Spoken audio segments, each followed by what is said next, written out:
This conference will now be recorded.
The Wichita Historic Preservation Board meeting will come to order. I'd like to welcome everyone in attendance.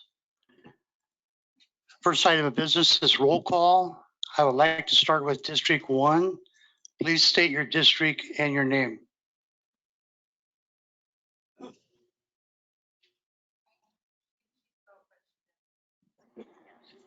Janice, we see you there. I'm Bob Potter. I'm with District 2. Helena Engel, District 3. Janice Baum-Dixon, District 4. Gary Bond, District 5. Claire Willenberg, District 6. Thank you. And I'm Bruce Rowley. I'm the mayor's appointee.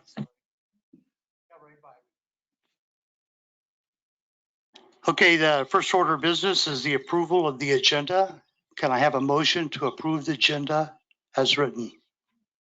Willenberg moves we approve the agenda as written. Engel seconds. Okay, it's moved and seconded to approve the agenda. All those in favor, please say yay. Yay. Yay. Yay. Those opposed state nay. Are there any abstentions?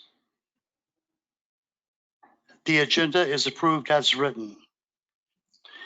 There is no correspondence, so the next order of business is to approve the September 12, 2022 minutes. Can I have a motion to approve those minutes? May I have a question? Okay. Yes. I don't know that it's necessary, but the approval of the windows on the Douglas property included an adjustment of the brick lower level that it remain consistent with other windows along the block. Is that necessary to have that in there for the record? I believe it is because that was different from my recommendation.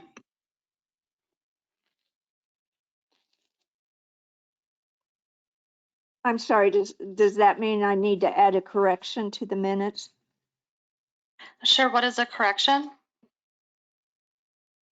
That the proposal was approved as presented with the addition that the lower brick ledge remain on the windows.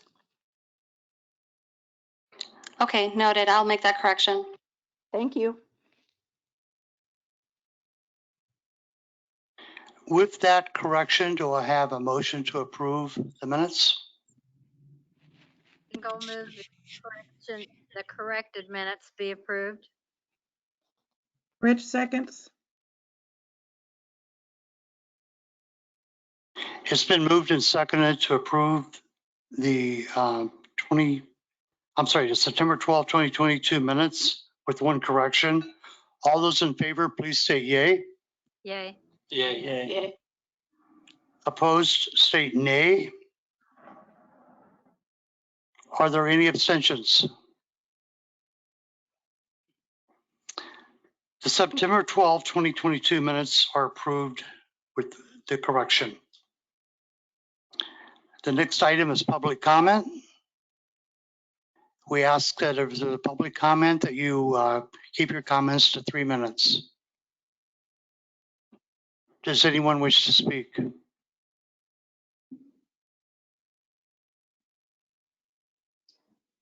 Hearing none, we'll move on to agenda item 7, unfinished business. And this deals with the signage issue. And I'll have Christina open.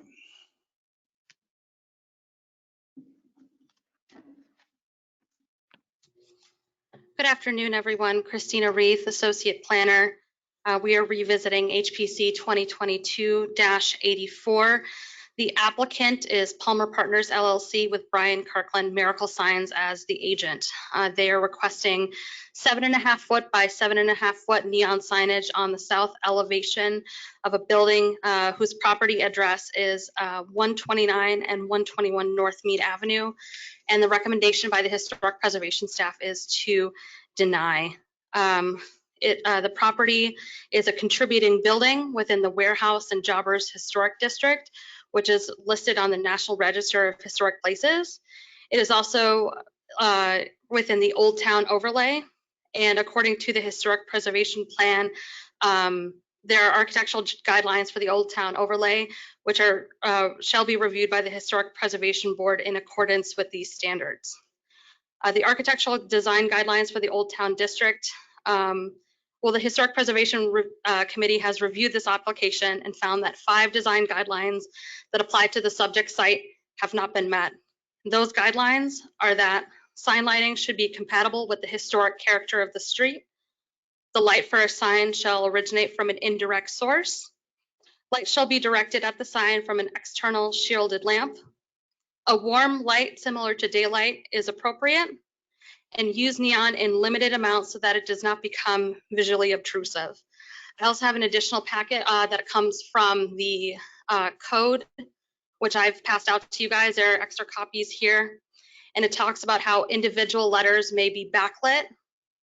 But it says also in the code that neon and or incandescent bulbs are allowed. So I'm not sure if that meant neon bulbs or if that meant neon signs, but we interpreted that as neon bulbs. In the past, there have been illuminated signs administratively approved by the historic preservation staff within the Old Town overlay, but those may not be in compliance. The warehouse district is listed in the National Register of Historic Places under Criterion A. There are 8 key contributing buildings, 38 contributing buildings, and 15 non-contributing buildings. A little bit of background on the current address of 121 and 119 North Mead Avenue.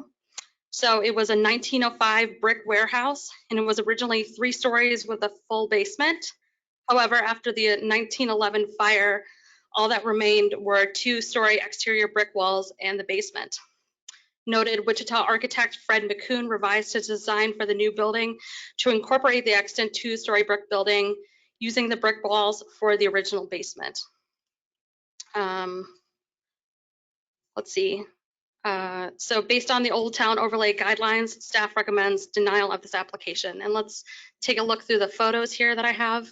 So this is the proposed signage. It is a skeletal neon sign. Next slide, please. This is what the sign will approximately look like on the building when it measures 7.5 feet by 7.5 feet. Next slide, please. This is what it would look like, or that's what the building looks like now. Next slide, please. And here we can see some externally non-illuminated signs on that side of the building. Next slide, please. Sorry. Is lit up. Okay. Okay, thank you. And here's another picture of the building. Next slide, please. And this is looking east away from the site. Next slide, please. Oh, and that's all the photos that I have. And I will now stand for questions by the board. I think at the conclusion of the last meeting, one of the charges of the board was to go back and research the requirements, as well as make a trip through Old Town to get a feel of the various signages. In researching the requirements, they seem to be somewhat convoluted. I think that our focus here today should be to specifically talk about neon signage, not neon and fluorescent. And then secondly, we need to request the city to provide additional guidelines in this area, because as Christina pointed out, this has been inconsistently enforced. And I think it's fairly open for interpretation. So if you look at the existing language of the Planning Commission, item 77 says the use of neon and other incandescent bulbs may be considered. My driving around Old Town, I found several cases where neon was used and looked quite appropriate. So with that, I will open up to other board members. Well, as a longtime board member, I would like to point out that sometimes we reject something that is then passed by city council. So the fact that there are some things in the Old Town District that do not meet with our approval is not something that we can go by, since it's up to us to follow the guidelines that we're given by the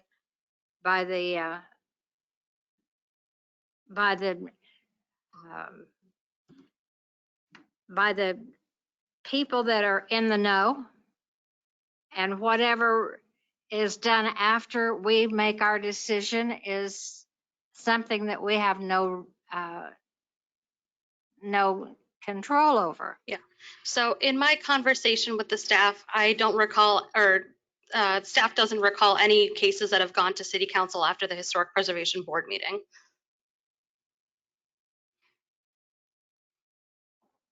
I have a question for the miracle sign person. You want them to go up there? Yeah, if you're asking a question just for the people who are here virtually, they need to hear it through the microphone. When Yes. I'm not going up there.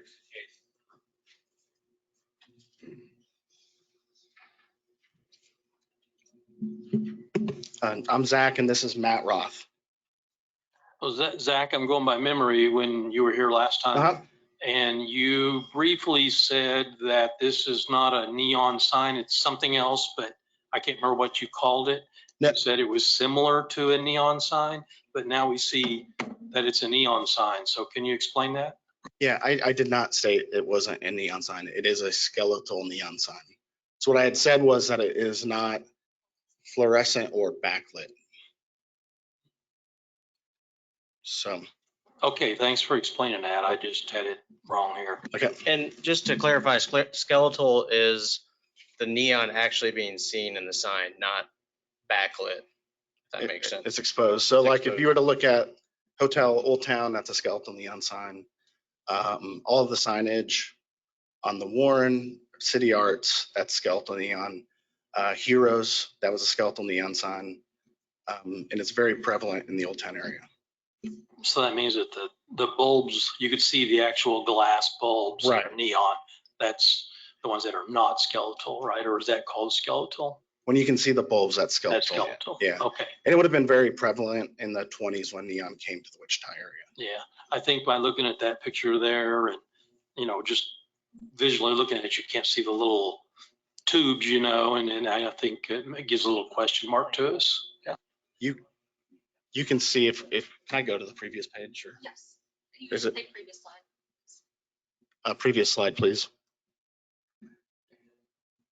And Jason's rendering may show it. Yeah, I have a rendering too, if that helps. But We have a better rendering of it. would you like if I showed that now? Or? Yes. Okay.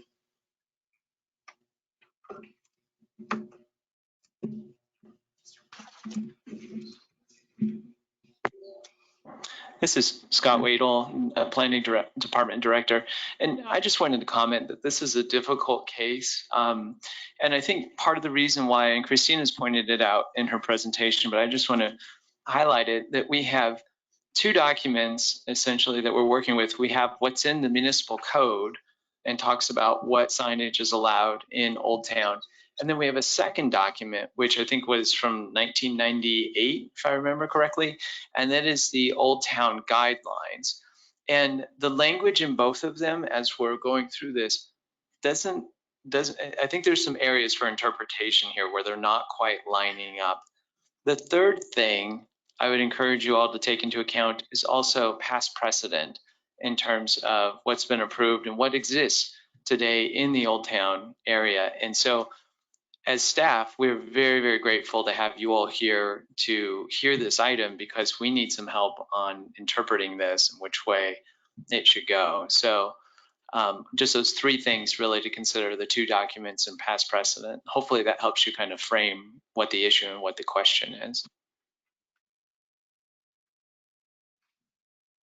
May I ask a question really quick?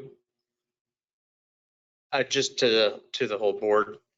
I think it would save a lot of time if we let Zach go over his presentation that he has today. I know you all are interpreting what the code says, but I think it would be beneficial to have Zach present at this time as far as what he's uncovered from a history standpoint as well as code standpoint. That I think it would save a lot of time versus just asking questions and then coming back to it. Okay.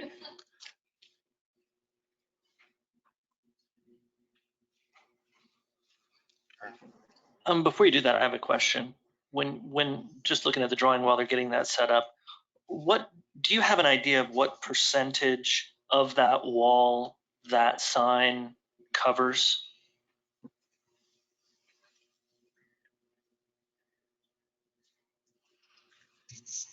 Off of the top of my head, I don't have it.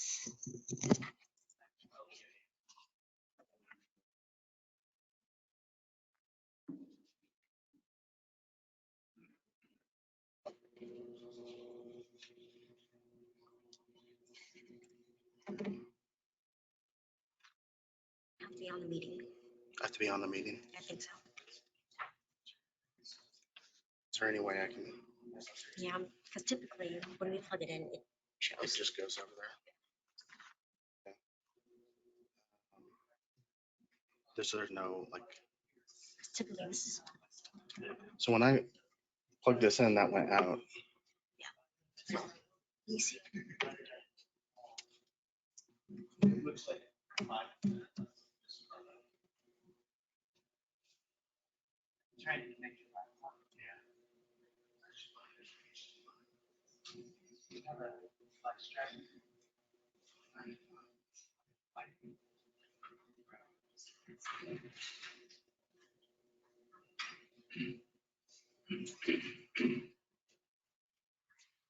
Oh, it's here. Got it.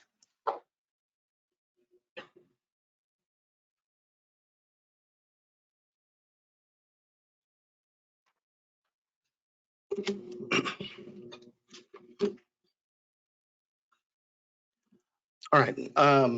Here's just a rendering we did after the last meeting. This sign was designed by Garrett Fresh with Idea Ranch. And typically, if someone comes to us with the design, we usually don't go into like a full night shot like this. But we thought it would give a good idea of what that would look like at night.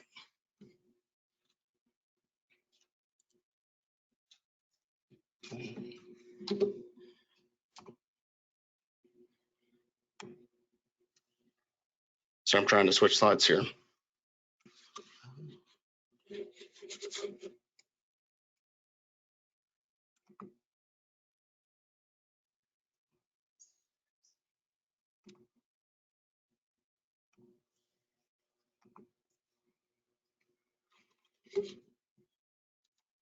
It looks awfully big. This is just kind of a brief overview of our company. My brother, the president, he's here with me today. I am the, not president, but vice president. And then Brian Kirkland, who submitted originally for the permit.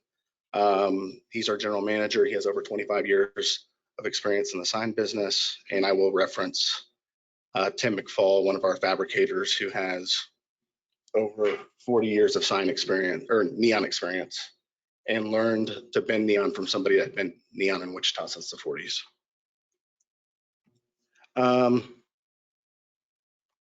Here's just a kind of a close up. This will give you an idea of the 3 strokes of clear red neon that we have. And it's with a red background.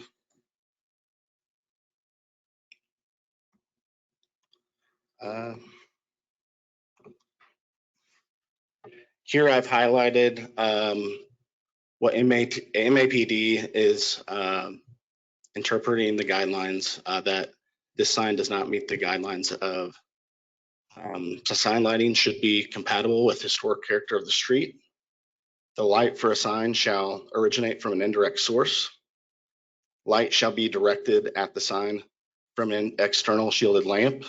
Internal illumination of a sign is inappropriate. A warm light similar to daylight is appropriate. Christina, from our conversations, it sounds like the way MAPD is interpreting that sign should be floodlighted, where basically a light is projecting at the sign. Is that correct?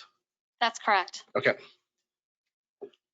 And then the use of neon in the Old Town overlay, you're interpreting as, can you explain that?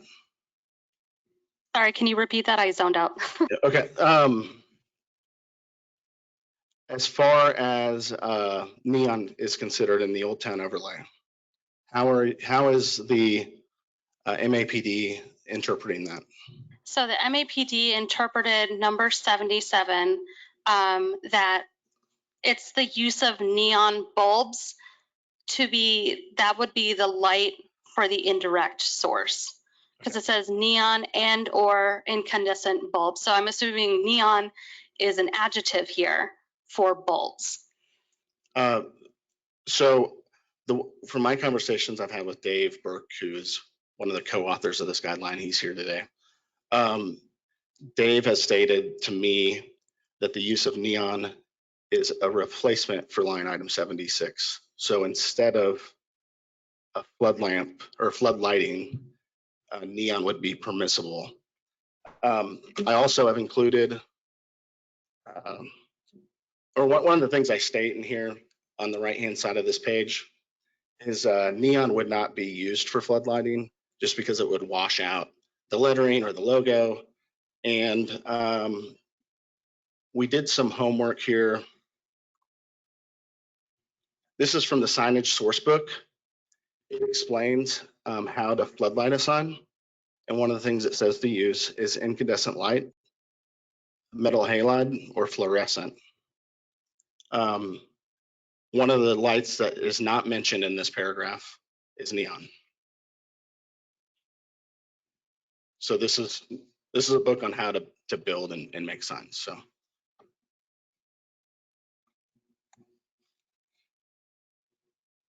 And then it's my understanding we're into an interpretation.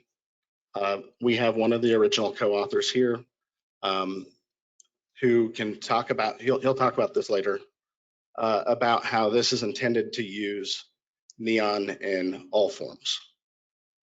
And also the neon we'll be using, it'll be just as bright as any other sign in Old Town, so it will not be visually obtrusive.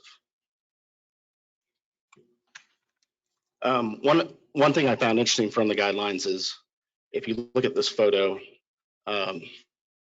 there's two signs on the top left, backwoods and first gear. Those are skeletal neon signs. The guidelines were printed in 1998. So this picture was taken sometime 1998 and before. I also, I have a picture of the first gear sign. If I were to able to, or if I could zoom in, I don't know if I can't zoom in right now, but that's a skeletal neon sign. Within the same building, Heroes, this is also a skeletal neon sign. Heroes is one of the first tenants in Old Town. The blue line is skeletal neon. The red around it is skeletal neon. The white letters Heroes is skeletal neon.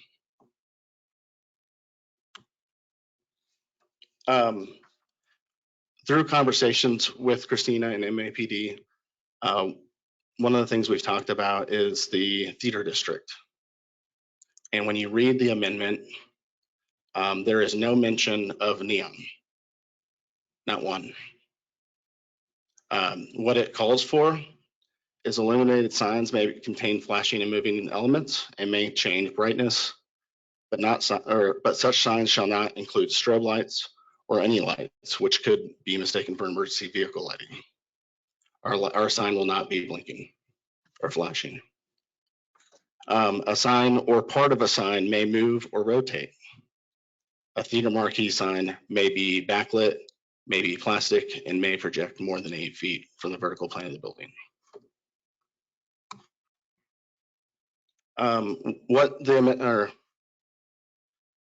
The last line in this paragraph, it says additionally, signs within the entire Old Town district must be illuminated indirectly, except that individual letters may be backlit. This line allows for halo lighted letters and for signs that are floodlighted. So again, no, when we look at what this amendment does not address, it does not address neon. It doesn't address any change in lighting standards that refer to light being visually obtrusive, unless the allowance of flashing lights means the removal of a visually obtrusive line. There is no mention about differences in historic character in this memorandum at all. And then I think this is what you'd referenced earlier, the historic preservation plan by the Wichita County Area Planning Department says that within the OTO district, the use of neon and/or incandescent bulbs should be allowed. Also, when you look at the guidelines for the signs in the historic districts within the state of Kansas, this is a pamphlet put out by the Kansas Historical Society. When discussing neon, they say illuminated signs were not common until the introduction of neon in the 1920s. However, illuminated signs are often desired. It goes on to say, neon signs that are compatible in size, scale, and placement are signs that are compatible with historic buildings and districts.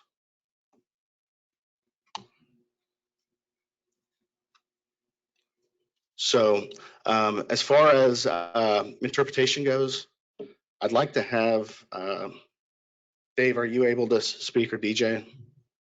Okay. DJ, okay. Real quick, I'd just like to introduce Dave. Dave is one of 4 co-founders of Old Town.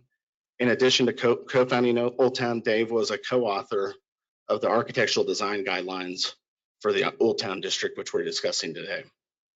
Dave was a previous head of the Wichita Historic Preservation Board, and as a co-author of the Old Town architectural design guidelines, Dave is to discuss how we should interpret the items we're discussing today. So go ahead, DJ. Thank you. Hi, I'm DJ Berg. I'm here representing my husband, Dave Berg. We are husband and wife and co-partners in our business, Marketplace Properties. The reason I'm here today is Dave suffered a stroke 1 week ago, and he would love to be able to talk to you more than anything else. But right now his ability to communicate is impaired. So as an example of how important this issue is to Dave, he's here today. He has spent the last 3 days trying to help me understand, with his limited communication skills, the value of neon in the Old Town district. So we have prepared just a brief summary of our feeling about neon.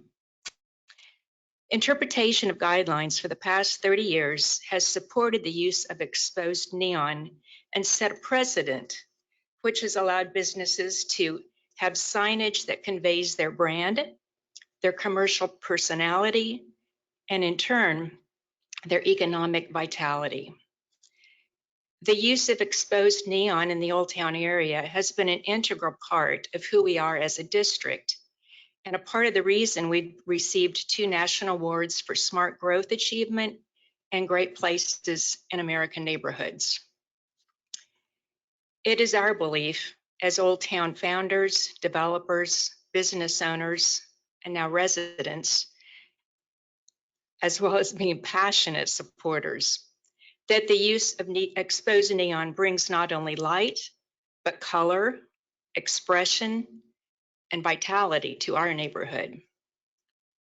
We urge the Historic Preservation Board to continue to allow the use of exposed neon, and we greatly appreciate your time and consideration on this. I know you don't have an easy job interpreting multiple sets of guidelines. In closing, I just want to say that back in the early 1980s, we would put our family in the station wagon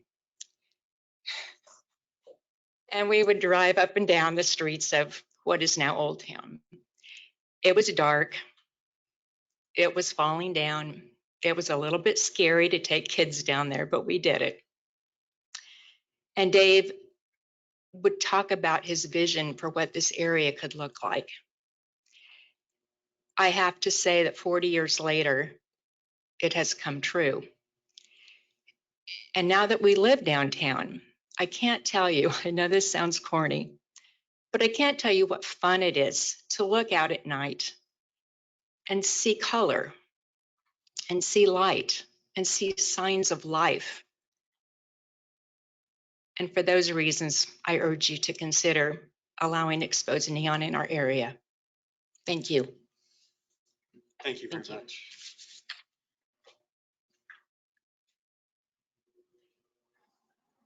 Is there any other further discussion? Could we go back to the picture of where the sign is on the side of the building? Yes, we can.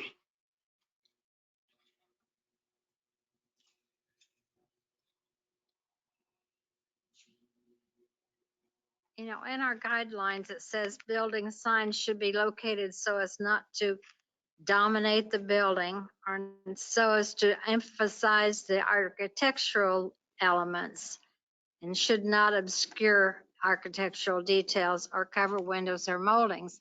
It doesn't cover anything, but to me, it's very, very large. Is there any way we could make it smaller?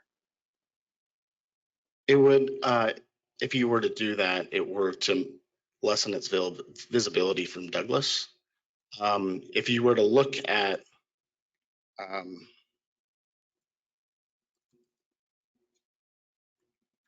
if you're to look at this sign here, this is a hotel at Old Town. This is a 3-story neon sign. But that's a little different. How so? It's not on the side of the building. It's not a big part of one side of the building.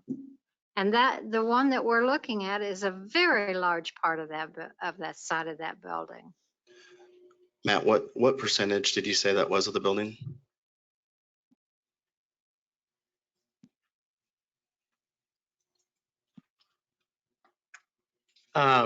This is off of speculation, just looking at the rendering that he had earlier, as I would guess it to be 5% or less.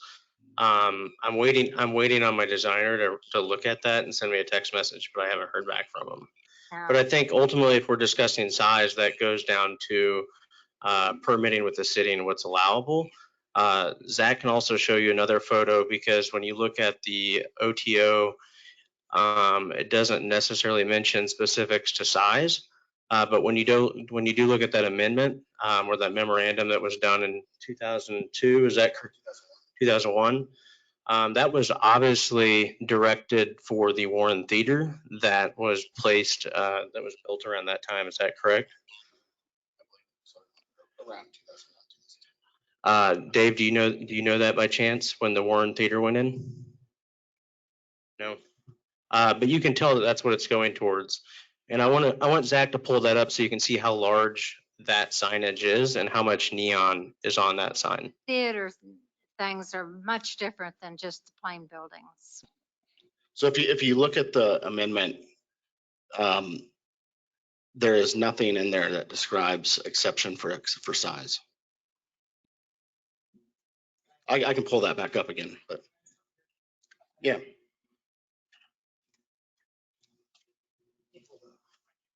Yeah. So this is Garrett Fresh. He's the one that designed this sign. He'd like to say a few words as well. Hi, thank you very much. I'm partial, obviously, to this sign. Could we get to the where the building is? Okay, thank you. I think what we're looking at here is we're looking at the southern facing part of the building. And if you were to take in consideration that there is a portion of the building that faces due east that is just coming right off of that south face, which is just as big as what we're looking at, you get a much larger face of that building. So if we isolate this, what we're looking at now, of that south face is just, that was the only part of the building we're looking at, yes, that sign probably would appear quite large. But if you look at what's running east down Mead, and then what is jogging off camera there back to the south that's facing east, the sign actually, in my mind, is sized appropriately.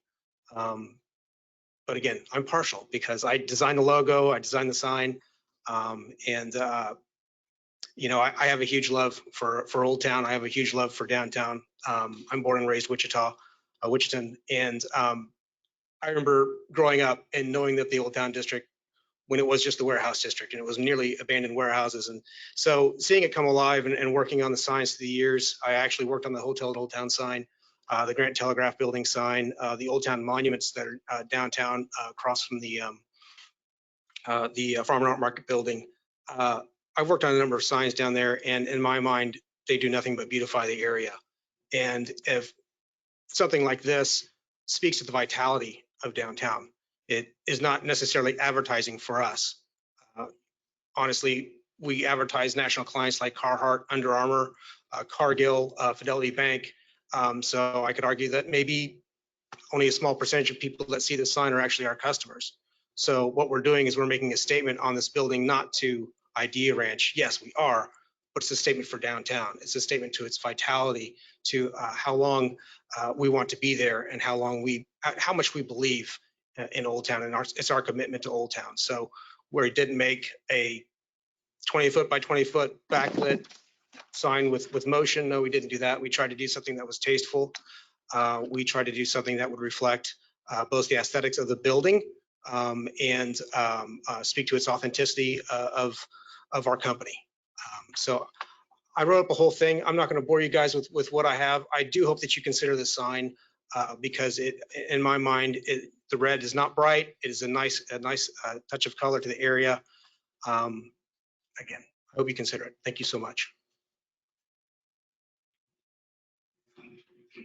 Thanks, Garrett. And I think it's important to know that neon is not a blinding light. It can barely be seen in the daylight if it's on. At night, it's just got a nice glow. I did just get a message from my designers, so to answer the question as far as the square footage that it takes, which is actually including the negative space inside of the logo, it is 3.12% of that wall.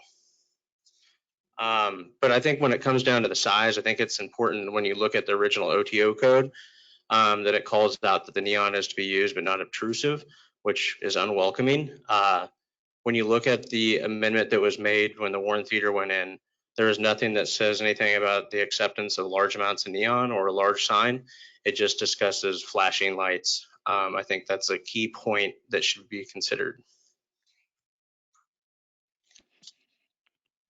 Bob, are we, it seems like there's a couple of things going on here. One is this particular installation, but are we also, no.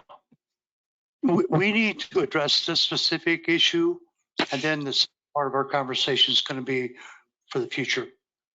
Okay, thanks. That's helpful. Just trying to make sure I understand what decision we're making when.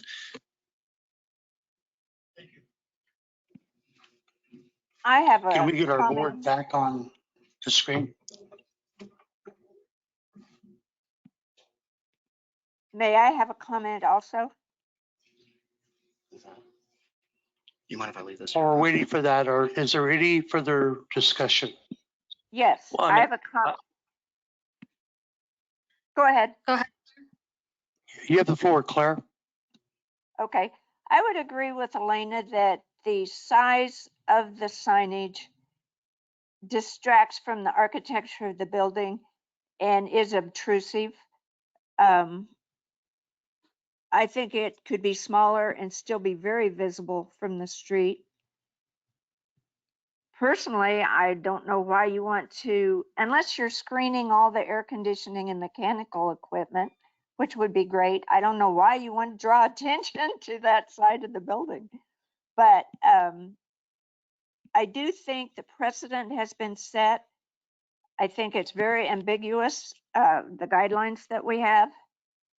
But if we are to keep neon to a minimum, I think that's another reason to suggest a smaller, slightly smaller sign. Thank you. Bruce? Well, I think it's important to understand, I do understand it's on that south side of the building because that's where the traffic is going to see it coming. It's a north-south street. That's what faces Douglas. There's nothing blocking it from there to Douglas. I guess looking at it from this perspective, it's large. I'd be curious as to whether we are to expect additional signage on that side of the building. Is that a dedicated wall for this tenant? Do we have an answer on that?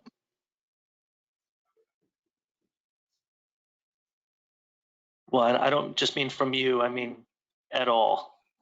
In other words, is it going to be this sign and then there's going to be another one next to it and another one next to that? Are there plans to have additional signs on this wall, or is this it?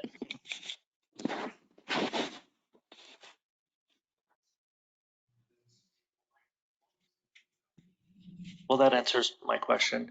I mean, as far as neon goes,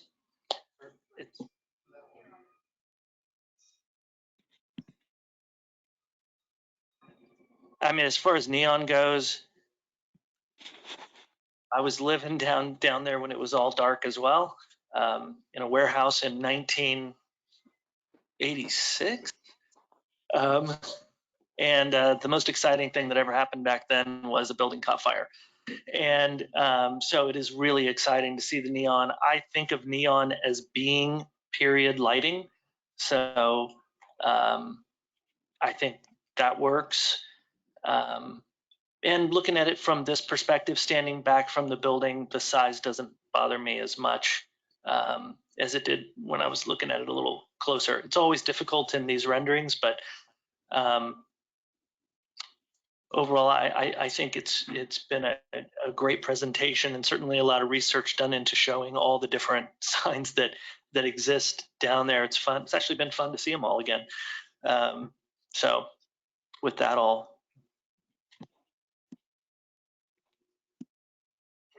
Are there any additional comments? I'm sorry, could we have a verification of the answer to that last question? There are other tenants in the building. Will we be seeing other requests? And I'm sorry, we could not hear.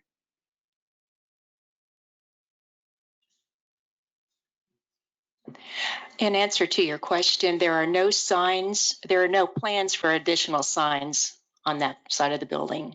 But there are additional tenants, right? The second floor is all. Yes, there are additional tenants. They have signage on the opposite side of the building. Thank And you. I do have to say this photograph is a little bit deceiving as to the actual magnitude of that building. It's quite a bit larger. I would just guess it's at least 3 times larger than what you see here. In my opinion, and I'm not an artist, but I don't think it should be any smaller. It will lose itself in the scale of the building. But aren't we looking at a photograph of the building? Well, yes, but the sign itself is photoshopped onto that building. So are we thinking the signage would actually look smaller if that is the right ratio of the building? I believe that's a comment that DJ made. Well, I took that as you have to understand that this building, we're looking at it from the south where we're only seeing a third of the actual building. If we were looking at it from the north, the building we're looking at goes, there are 2/3 of it are to the west here, but they're obscured by the building that's on the south side of it here. So I guess looking at it as the total scale of the building, again, if you were to, even if we were looking at this building not dead on here, but if we were looking at it from an angle from the street where you would be seeing both the east face and the south face, you'd get a much different perspective on the scale of the building, the building itself. I understand that point, but to me, we're comparing only the south face with the size of the sign, because if you were standing in front of the building, you wouldn't see the sign. So why would we add that into that perspective? I'm okay with the neon. I'm not okay with the size. That's just my opinion. Thank you. So one thing I'd like to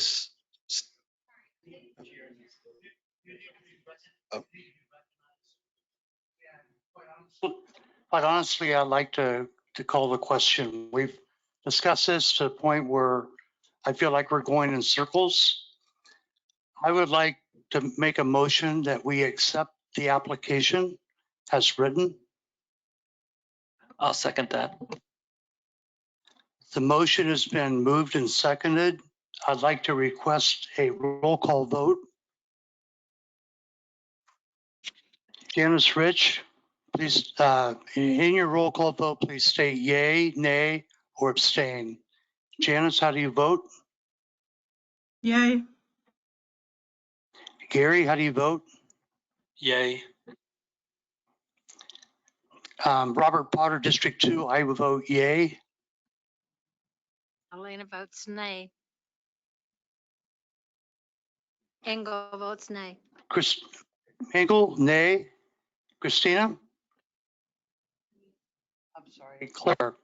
Nay. Janice, Janice already voted. It would be Janice. Janice. Janice votes nay. who am I missing? This is Janice. Oh, Bruce. This is Janice. Janice. She said nay. What's the count? It's now Raleigh. Bruce. I'm going to start taking it personally, Bob. Raleigh votes yay. So I have 4 yays and 3 nays. The motion carries. The second order of business I'd like to discuss here is the need to revise and or amend both the planning guidelines as well as the city code. And I would encourage our participants here today to work with Christina on getting recommendations on how we can word them. Because this is the second in 3 weeks where we've had this discussion. We need better guidelines and we need to reflect the rules that we can enforce, not have to interpret. Noted. Actually, I'd like to make that a motion that we revise the planning guidelines as well as the city code. Raleigh seconds. May I ask in what to what you're referring? What part of the codes are you proposing we change? I would like for them to look at items 76 and 77 of the guidelines. For the overlay specifically, is that what you're talking about? Yes. And all references in the overlay and the various districts on the use of lighting and signage. Noted. Is there any discussion? Can we add that to the amendment? I mean, to the vote? No, I would like for this to be separate. I'm sorry. What is separate? That what you are looking at? So the motion is separate to revise the planning guidelines for the But Old it Town does- overlay and for the preservation plan. All references to the lighting and signage. Correct. Right. That's the part I wanted as part of the motion. Exactly what Okay. we're voting to amend, as you described. I think she's asking that you restate the motion. Okay, I'll restate the motion. I move that we revisit the guidelines and the city code with respect to signage in the overlay district.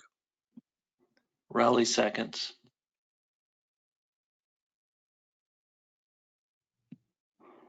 Any discussion? Hearing none, all in favor, please say yay. Yay. Yay. All those against, please state nay. Are there any abstentions? The motion carried 6-0.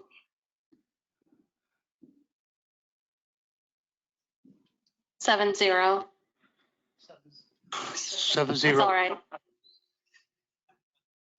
I'm just going to assume that wasn't me you were leaving out. You were leaving Engel He out. probably was leaving me out. That'll take us to the consent agenda.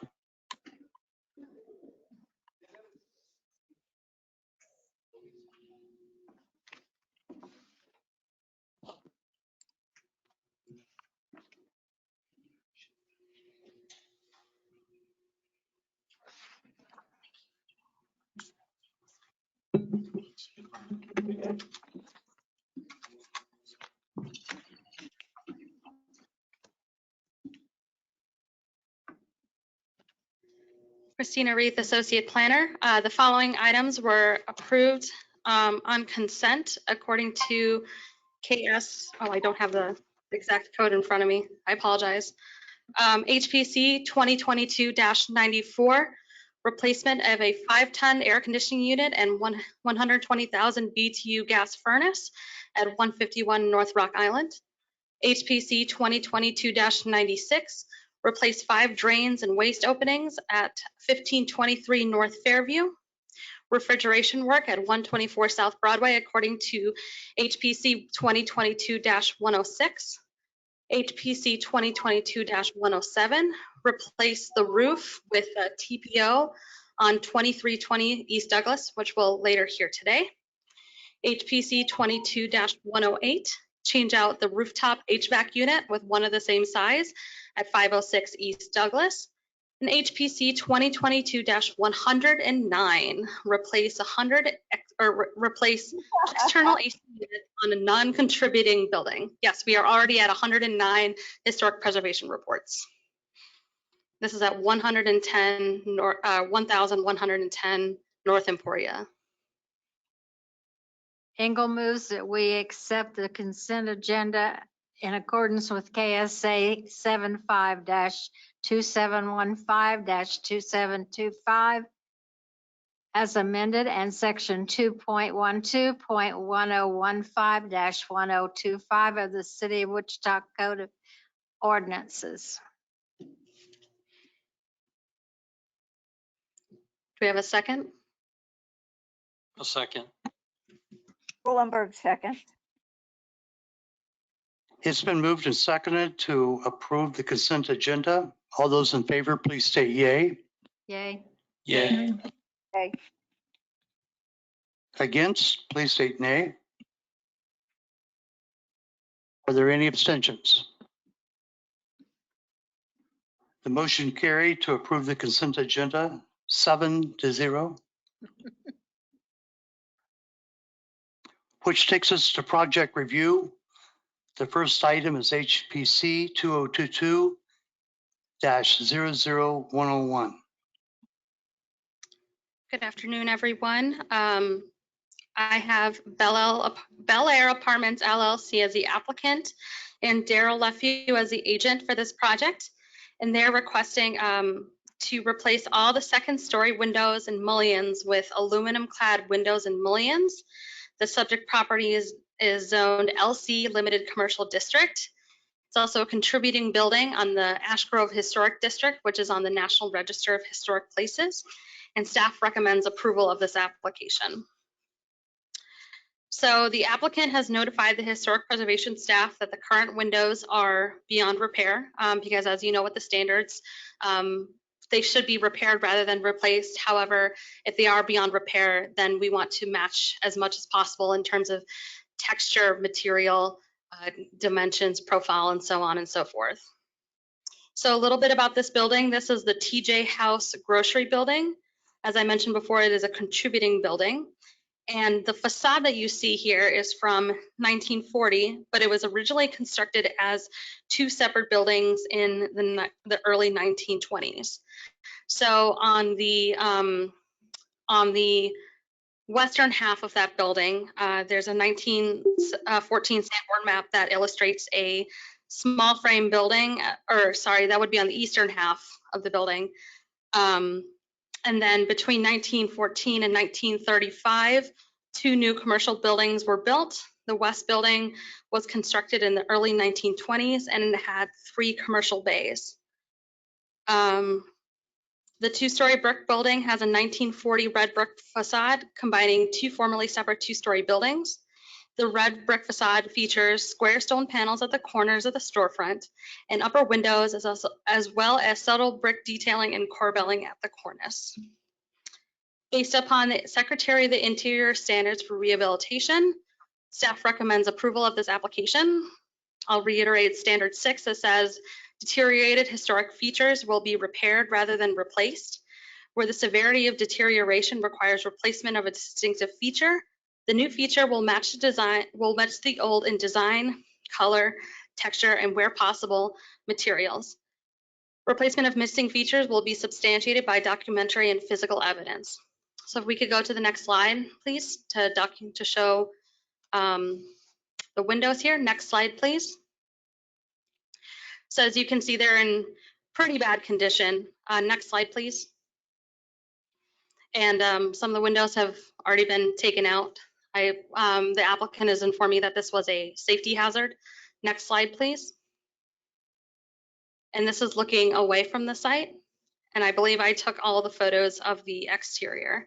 So just a little bit of background. These are Anderson E-Series windows. They are aluminum clad, and they're also single hung with 4 9/16 inch frame depth. There are plastic jam liner inserts and then a half screen for the windows. And I will stand for questions. Oh, I forgot to mention there are renderings. I do apologize. But those should be included in your packets. Well, I don't have any questions, but I'll tell you, I drive by this building and I've watched them since before they started work on it. And those windows were literally rotting out at the front of the building. So yes. I don't have any doubt that they were required from a safety standpoint to be removed, and certainly were irreparable. And I believe the applicant or the agent is here as caller 1.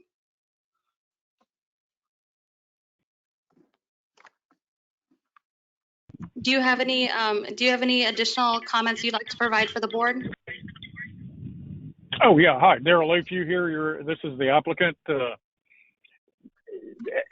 Basically, I'd like to reiterate the condition of the windows that are there now. I personally was closing or tried to close several a few weeks ago when we had a chance of rain locally, and for the most part, they fell apart as I tried to close them. So it's difficult to repair something like that, and I have experience repairing windows, including old windows. It just was something that we could not save, and from a safety standpoint, it made sense to move on to something else.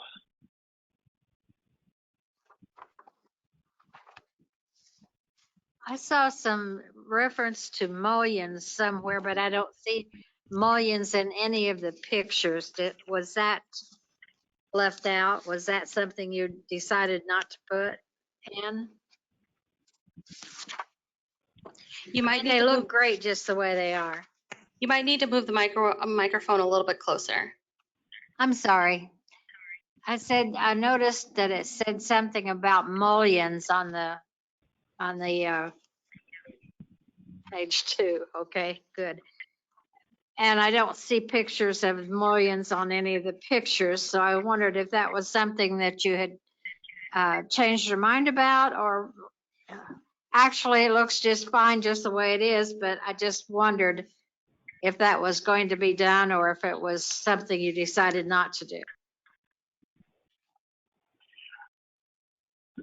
The best way I can answer that is that we looked at many different options on windows,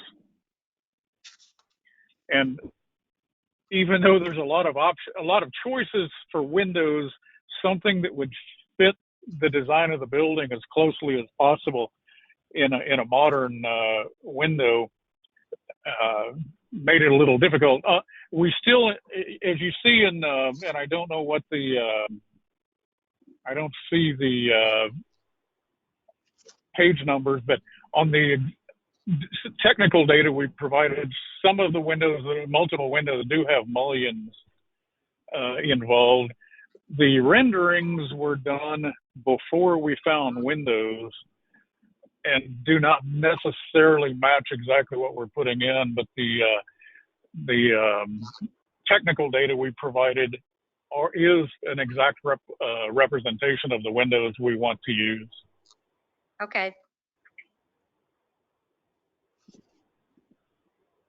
I think they look great. I'm super excited to see this building come back to life. Yes.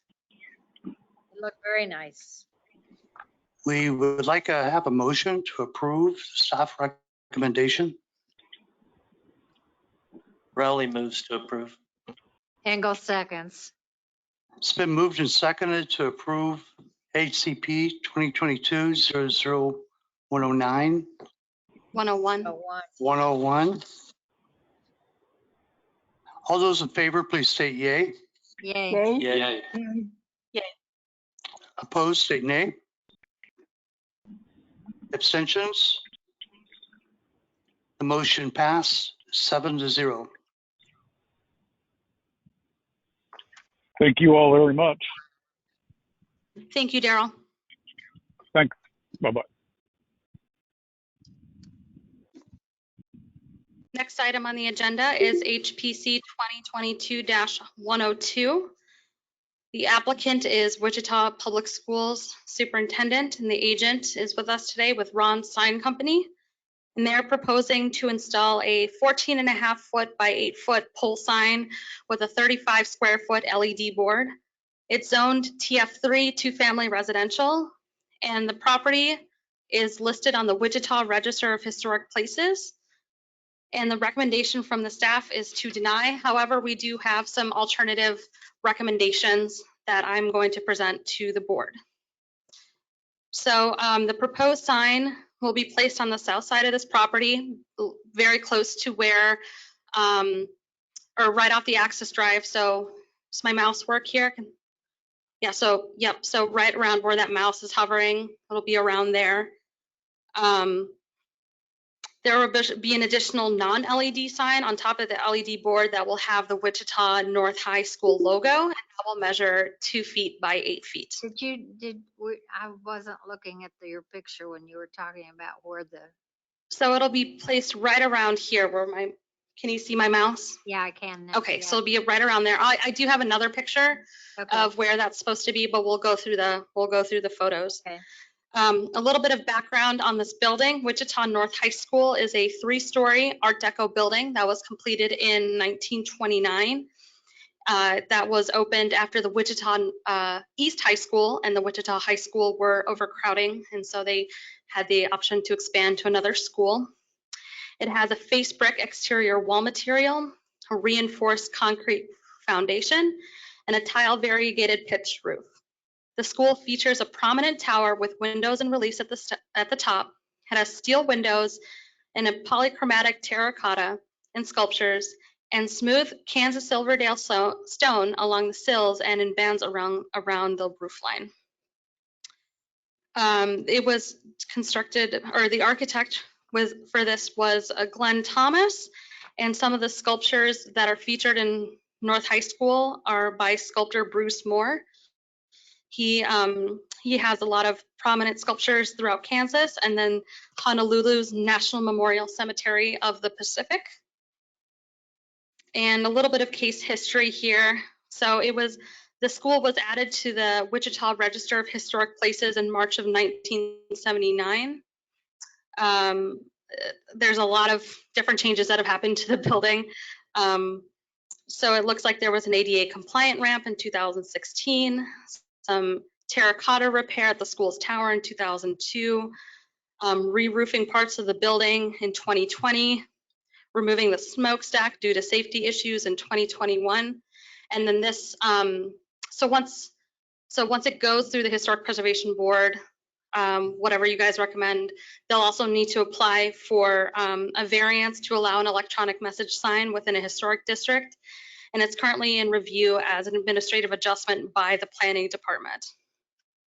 So based on the guideline for signs in historic districts and on individually listed properties, staff is recommending denial of this application.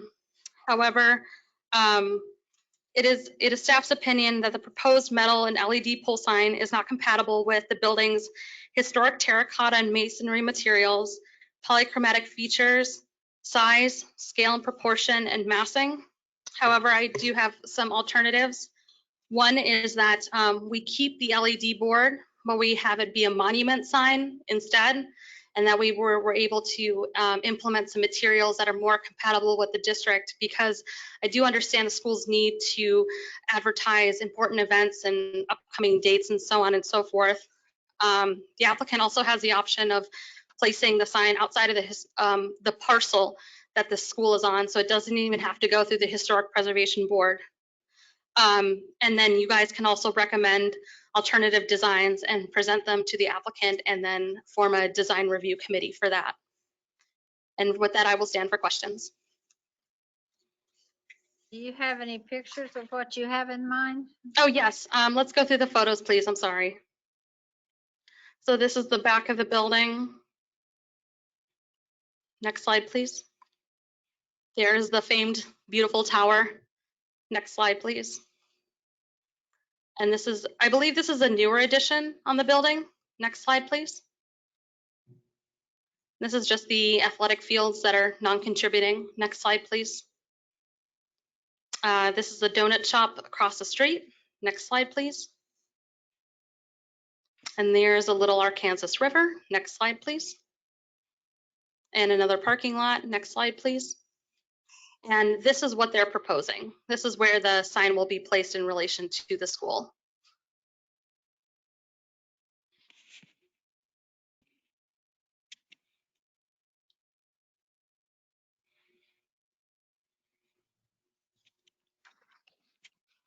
And tell me about your recommendations for something else. So I had a conversation with my colleague in Milwaukee who recently approved a monument LED board sign. This would be shorter in height, and it would be, in my opinion and staff's opinion, less visually obtrusive than a pole sign. Yeah. So it would be basically on the ground. Close to the ground, that's correct. But it would still have the flashing letters and the neon signage and that type of thing, or what? Well, there wouldn't be any, and correct me if I'm wrong, but there would be no neon on this sign. No neon. It would be Thank you. An LED board, okay. And would that make it more of a brick monument where maybe it fits better use materials of the school? Yeah, I was thinking along the lines of masonry. Yeah. Yeah, that's what I was thinking too. I think that the stone, what we call just stone, which would blend with the existing school and with the bridge nearby, a stone monument sign sounds much better to me too. And are we talking about an LED board that would move, or just that the message would change? I will defer to the applicant agent for that question.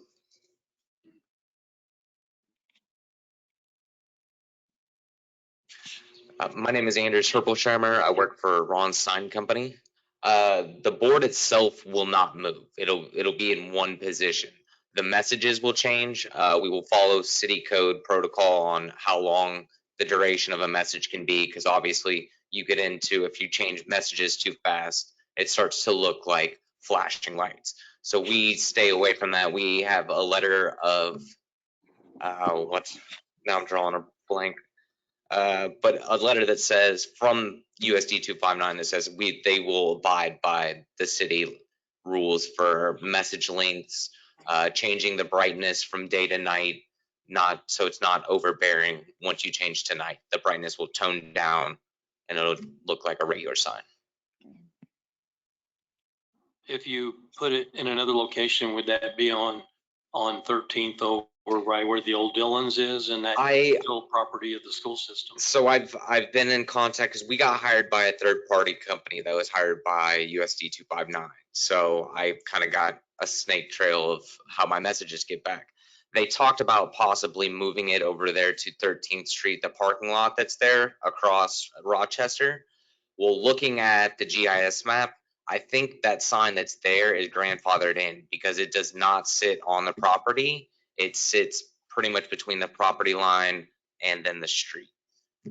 So there's like a handful of parking stalls on either side of it, and that sign are not in the property. So as well as there's an overhanging power line that goes directly above the current sign they have that's on that property.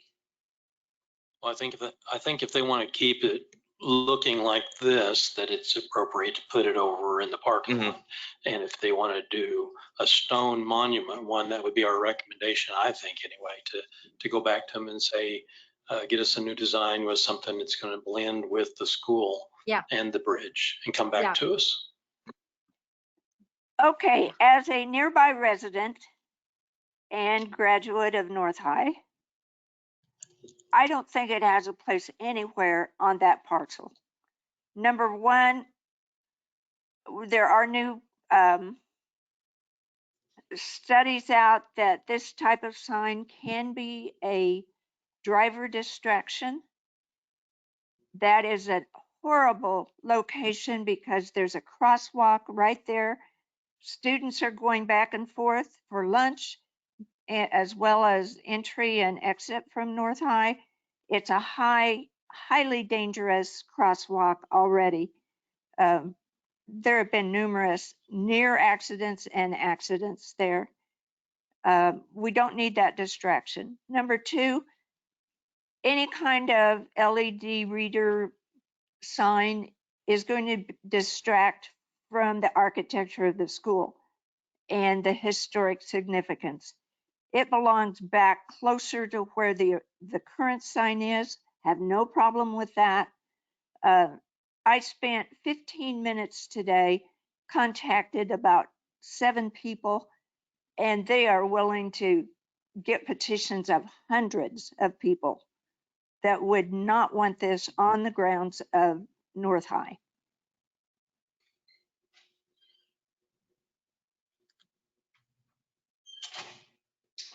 Okay, is there any further discussion?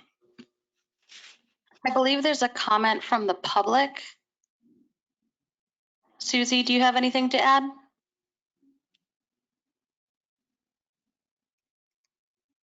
Okay, never mind.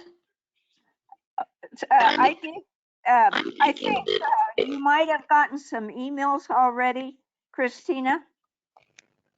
And I haven't received an email about this. I'm sorry? I haven't received any emails about the proposed signage. Well, I personally forwarded one that came to me because they couldn't get it. They didn't have your address. It's from Sharon Ferry. I feel the proposed LED sign at Wichita North High School is inappropriate.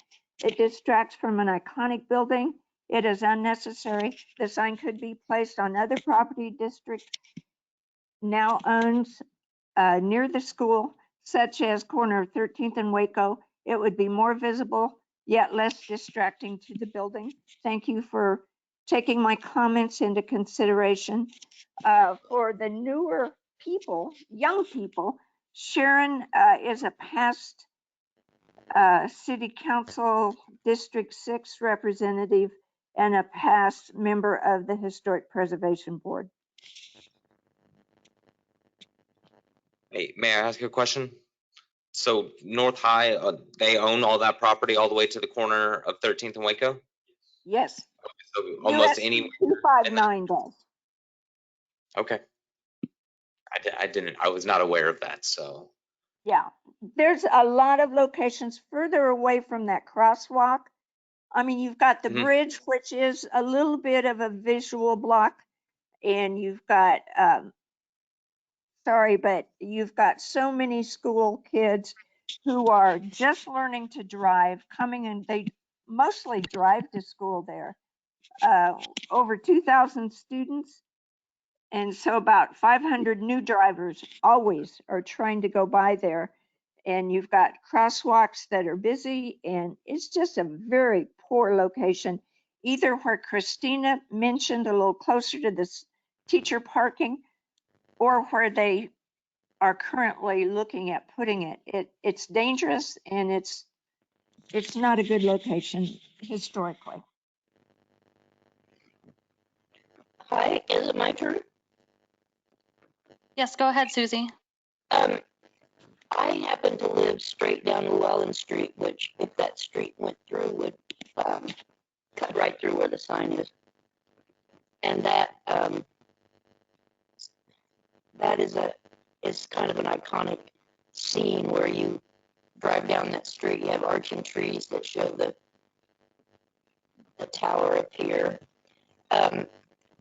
But really, living where I live, I move my cars up into the driveway. I have a single driveway with 2 cars, and it's a lot of extra trouble, but we always make sure when the kids are going to school and getting out of school to move them out of their way. The first 3 years we lived here, it was like bumping cars. We kept getting our cars dinged. They are new drivers. It would be distracting, and I'm worried that I don't know which direction you would orientate that sign, if it would be perpendicular or parallel to the face of the building. But if it's perpendicular, coming out of the parking lot that's used by the school board, they have them in the evenings, usually on Monday nights. That might cause some problems being able to pull out and see down the street. And also that bridge is an arched. It's limited to historic and not out into the world of safety and all of that. This is the Historic Preservation Board, so I'd really like to keep it focused on that aspect, please. Well, it doesn't fit. I think you've there you go. Got it. It doesn't fit.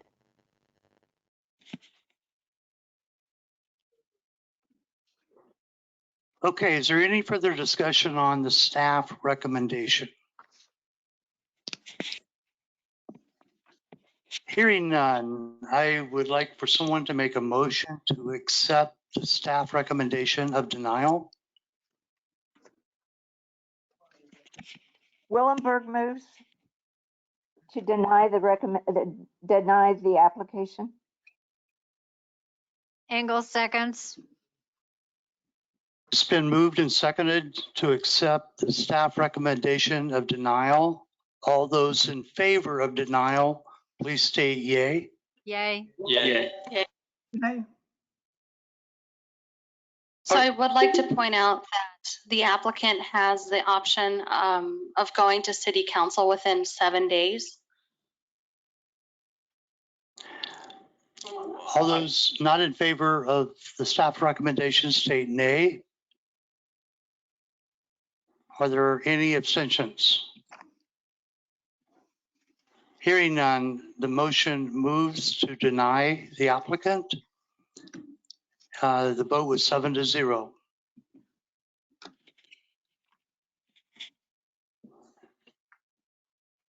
Which moves us down to adjournment. Can I have a motion to adjourn?